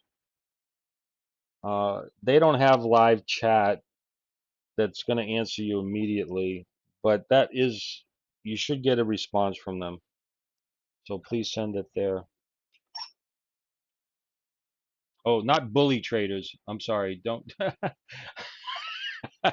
I wrote support at Pit Bully Traders. No, it's not Pit Bully. Let me change that. It's Pit Bull Traders. That's funny. Pit Bully Traders. You're a Pit Bully Trader.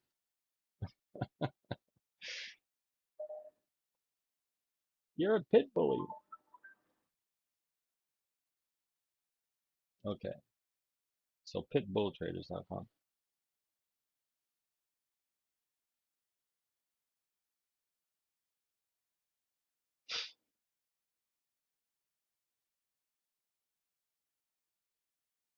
Yeah. It's a Freudian slip.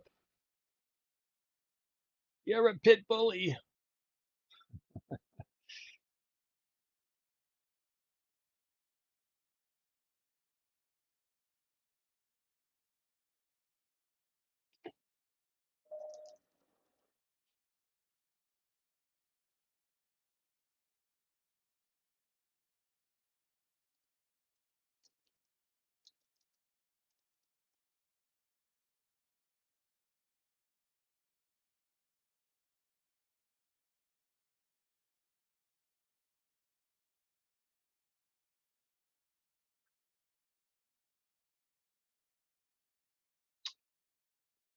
Well, well, well.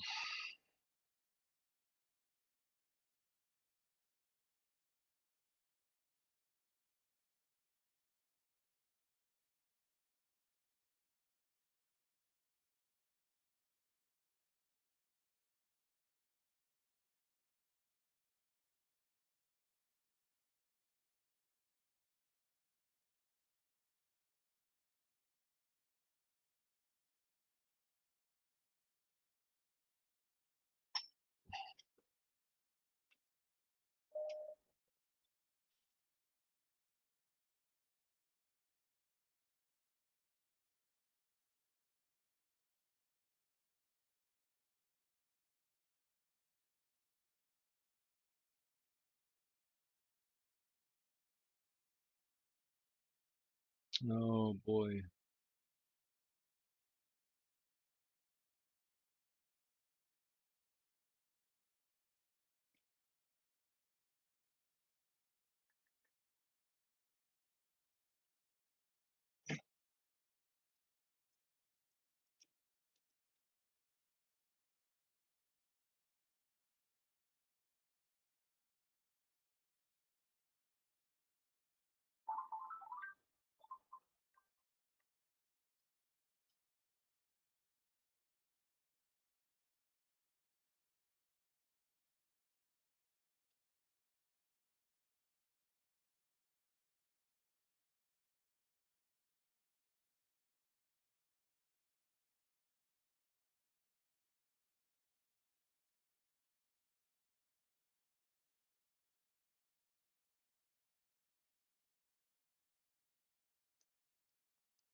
All right. Don't have much left to look at the moment. Just kind of stalling out here. Anybody have any thoughts, questions, considerations?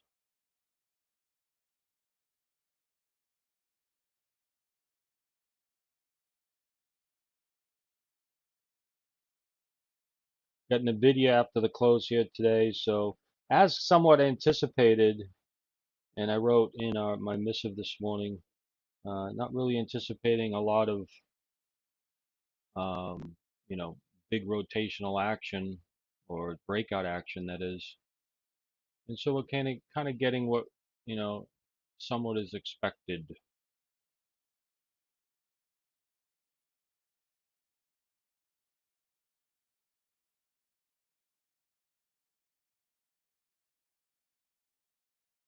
When you get these rotational moves like this, or this kind of choppiness, whatever you want to call it, you know, kind of these balancing stuff. Um, PTG auto strategies. Let me just make a note of those for everybody's edification. Is the strategies that I've developed on in terms of our auto execution work best when there is expansion ranges or higher levels of volatility than we currently have. Okay. And so, you know, you'll see quite often, you know, these things kind of get stopped out. All right. Now, keep in mind, these are all in simulation mode for purposes of demonstration. But in reality, okay, you want to be, you know, implementing various strategies um, in a more judicious manner, not just turn the auto X on and let it do its thing. Because if it's not the proper environment, it will still do its thing, but you're not going to get the results that you know would be anticipating. So a lot of this has to do with anytime you're using any automation, by the way, or even when you're trading on your own, you know, discretionary, you have certain rhythms that you know your strategies or your trades work out best in, don't you? Or if you don't, you should. But let's assume we all do. You know what those rhythms are. So you want to play to those rhythms. That should make a lot of sense to everybody, right? You want to play to the rhythms that best suit your strategies. And so that also requires that you need to define what those strategies and those rhythms are. So again, that's a large part of, you know, a lot of what we do as traders is, again, you're the manager, you're the portfolio manager, you're the risk manager, you're chief cook and bottle washer. Know what rhythms and what conditions are best for your particular strategies.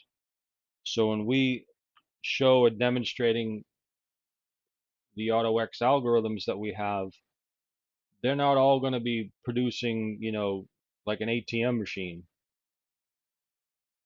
because they do work best in certain rhythms. And if the rhythms aren't there that support that particular strategy, that strategy is not going to perform well. So don't extrapolate that, oh, 1 or 2 days of not so good trades, that the algorithm or the strategy is not successful. It all depends what type of rhythms, right? So when you're using any of our algorithms, you know, auto trade assistance, you need to be able to enable it and disable it, which you have full control over, under what conditions you're going to use it. Just as no different as if you were to, with your own, you know, personal trading, when you're doing something manually in discretion. Know what the conditions are. Have those conditions defined. If this particular rhythm today is not conducive to what I do in terms of the strategy and your plan, then you're sitting and watching. Maybe you're in simulation mode and you're trying to, you're in testing mode. Maybe you have an idea on a particular other strategy that, hey, you know what? I'm not so good in range. Well, my strategies don't work so good in range. So I'm going to, on these rangy type days, I'm not going to run my live strategy, but I'm going to be testing out something else in this type of environment. That's how you make good use of each day. You're here, you're spending the time, you're spending the effort, but the market's going to dictate whether or not, the time spent, is profitable in terms of your strategy. Regardless, though, you use the time to say, I'm experimenting with something. I'm going to test that out, and I'm in simulation mode. So that way you use every single day as an opportunity to learn, to gather information, right? And, master your craft.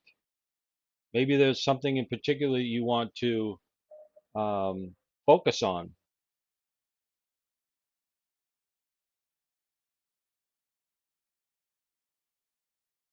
So focus on it. Set up the if the conditions there are warrant, then that's the time to be able to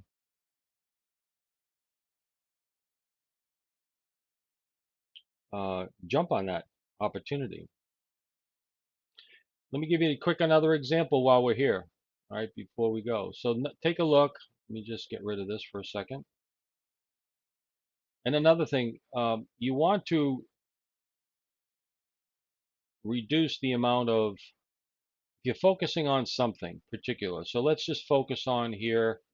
This will be our final kind of educational idea here. So as we were speaking of a bit earlier, we were talking about the 89 EMA, right? So let's kind of configure this where we're really just focusing on the 89 EMAs. So let's just use this for the time being. So this will be good. So but what I've done here is I've taken off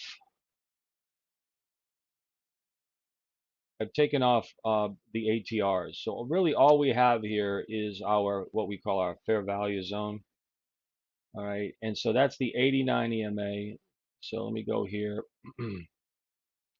and I'm gonna make it a little bit larger than life.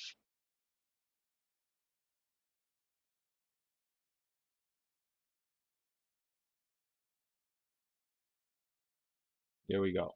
All right, so I've just really thickened up that line, the 89 EMA.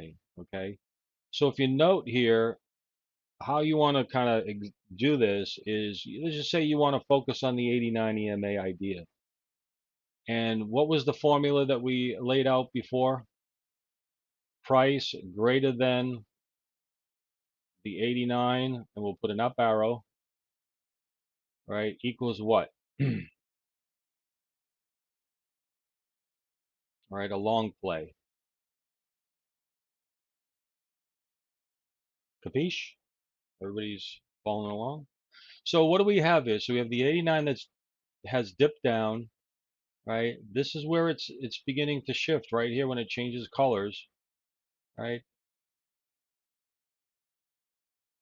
So now what's happening to the 89?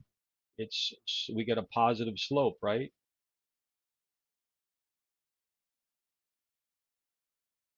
Okay, so we get a positive slope. So what is that? And where is price currently? So price is greater than the 89, and the 89 has a positive slope, angling up. So what is that condition? I'm looking for a long. So in that case, we get a little bit of a pullback near to the 89. Is that a buying opportunity? Yes.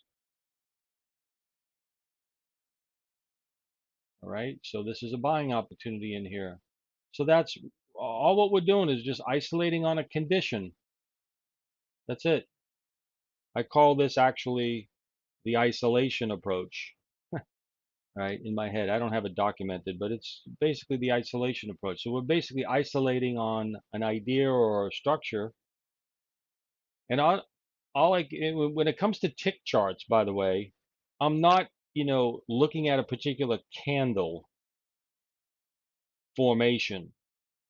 Has to be a long tail, shooting star, whatever, bullish engulfing, bearish engulfing. I'm not looking at any of that. That's too much more to consider. Another variable to be thinking about. What's the average price doing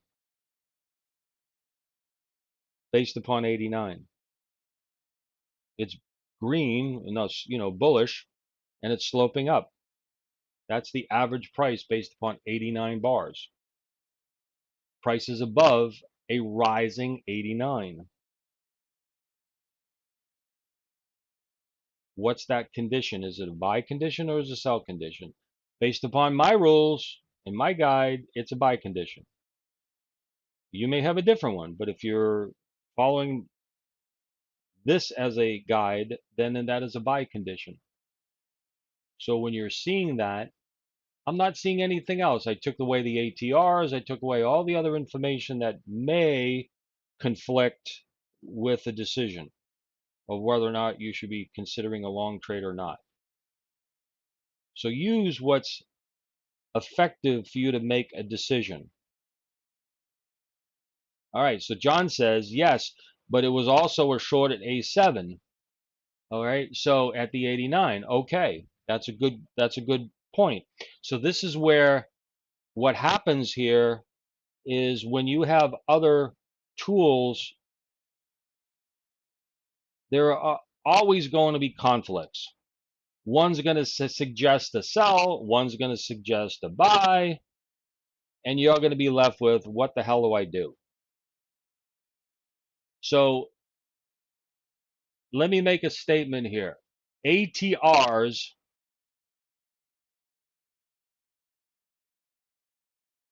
are static. Okay? EMAs, you know what I'm going to say, right?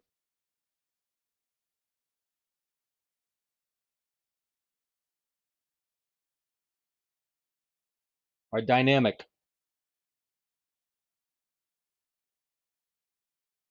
That's the core difference. Because an ATR is static, it's just a reference level. It can easily get blown through, traded right through. It's not going to necessarily going to stop it. If the dynamic momentum in price, so question then, which takes precedence? A static line or a static area or a dynamic activity, a structure? I'm gonna opt for the dynamic in most cases, probably 99% of the cases.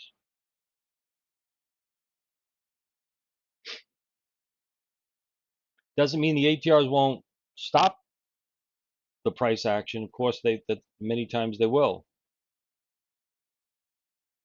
But if you have an ATR that's very, very close to where price is shifting, I'm going to opt for that dynamic move.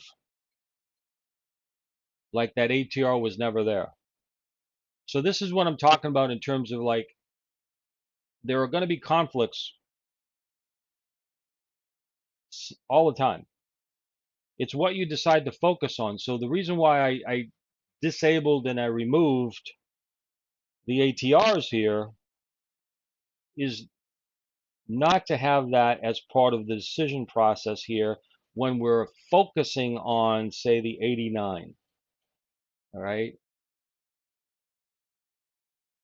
So this is the idea. So if price is above an 89 and it's rising, that is a condition 34 along. Condition. Okay. Now we can add other things in there. Well, what's the slope of the 34? Well, we have that's the thinner line here, right? So that is also angling up pretty well, even more so naturally above the 89 because it's a shorter EMA. So the 34 is a positive slope as well.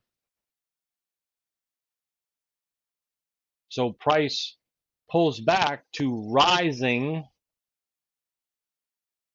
34 is rising, right? Faster actually though, but 34 is rising. 89 is also rising. Price pulls back to those rising EMAs.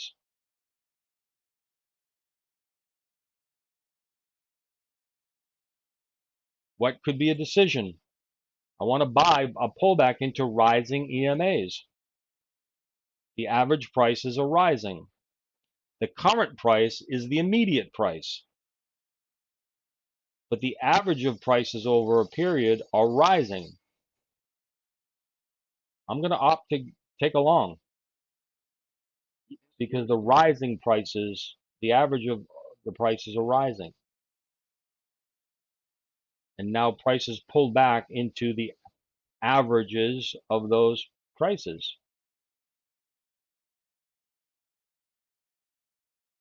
Like I said, it's not rocket science. And this is the way to use moving averages. I'm just identifying what side of the moving averages is price on. What are the moving averages doing? What's the average price? Okay. So this would be the buy area here. All right, let's erase that. So now look at the EMA here. Right? They're compressing. Is that a buy anymore? Price is now, right? Price is less than 89, right? And 89 is essentially kind of neutral to down. I use that little squiggly line as neutral, right? Neutral to down. Neutral to down. So is that a long or a short? Well, it could be null, right, to short. And I say null because if it's flat, I may not have an immediate answer as to the direction. But so in that case, I refer to that as null, N-U-L-L, right? It's null, but I'm considering more a short. Certainly not a long, right? So in this area right here, this could be what you could be identifying as the potential for a new trade would be potentially to the short side, but it certainly is not on the long side.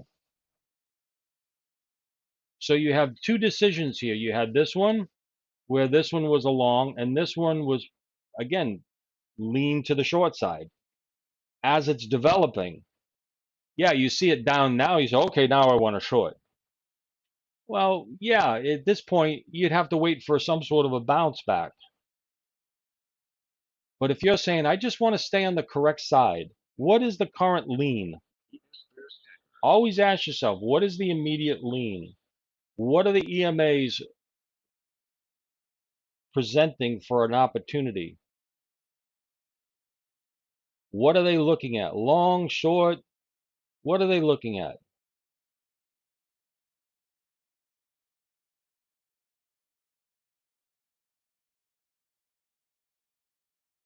Keep asking yourself those type of questions as prices are unfolding. It will help keep you on the correct side.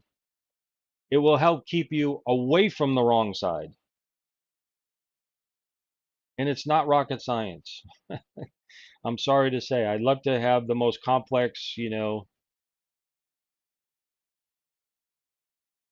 algorithm that, it's the best of everything. But frankly, some of the simplest tools still remain the most powerful, but it's how you use them.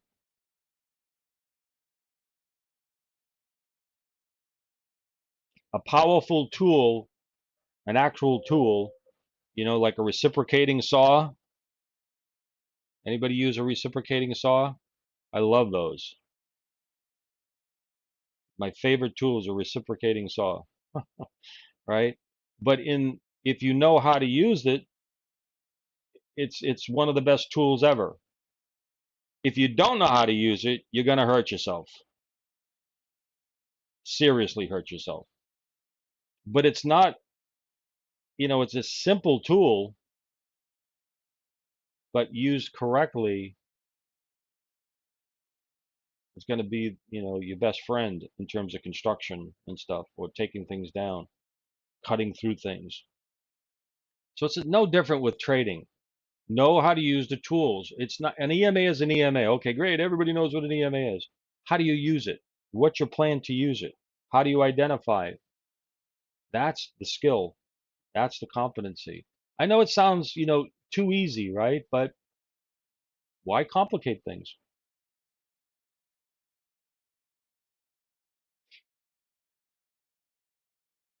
If for nothing more, if it helps keep you off the wrong side, then it's done its job. Yeah, the Sawzall. Yep, reciprocating saw, a Sawzall. I think Sawzall is the brand name, right? But it's more than there's more than just the Sawzall as the brand name. I think that was one of the original as the brand, right? Was Sawzall. I think there were other brands of reciprocating saw, but I think everybody just refers to it as a Sawzall. Oh, it's not a brand. It's a brand, not an idea. Is that what you're saying? Well, anyways, I always refer to it as a Sawzall. Oh, you have no idea. Okay. Yeah. I think I've seen a reciprocating saw in a Makita. So yeah, I think yeah, the reciprocating saw term is generic. It's just a brand. So, but I always refer to it as a Sawzall. Yeah, Sawzall is a brand. But like if I bought a Makita reciprocating saw, I'm gonna call it a Sawzall. That's what I mean.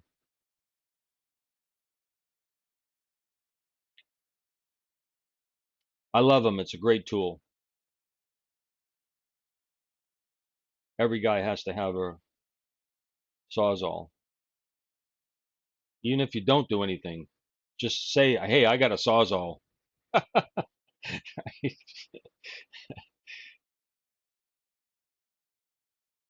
And then you're in the club, right? You got a Milwaukee? Okay, Milwaukee. Yeah, but even if it was a Milwaukee JB, I would call it a Sawzall. All right. That's what I mean. It's, you know, when something sticks in your head, you just say, yeah, it's a Sawzall, but it's a Milwaukee Sawzall.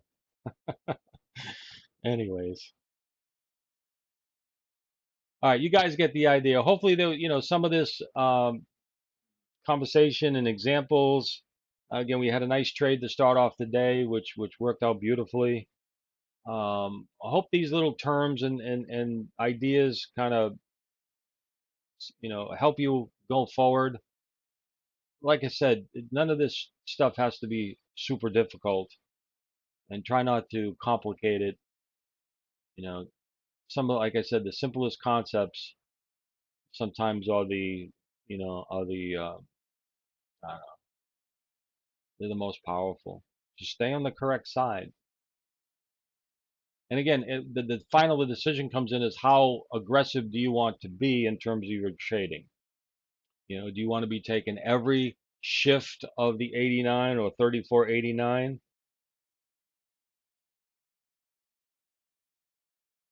That's up to you.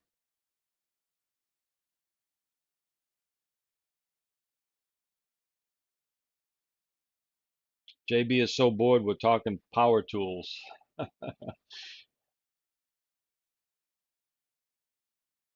All right, everybody, I am going to conclude.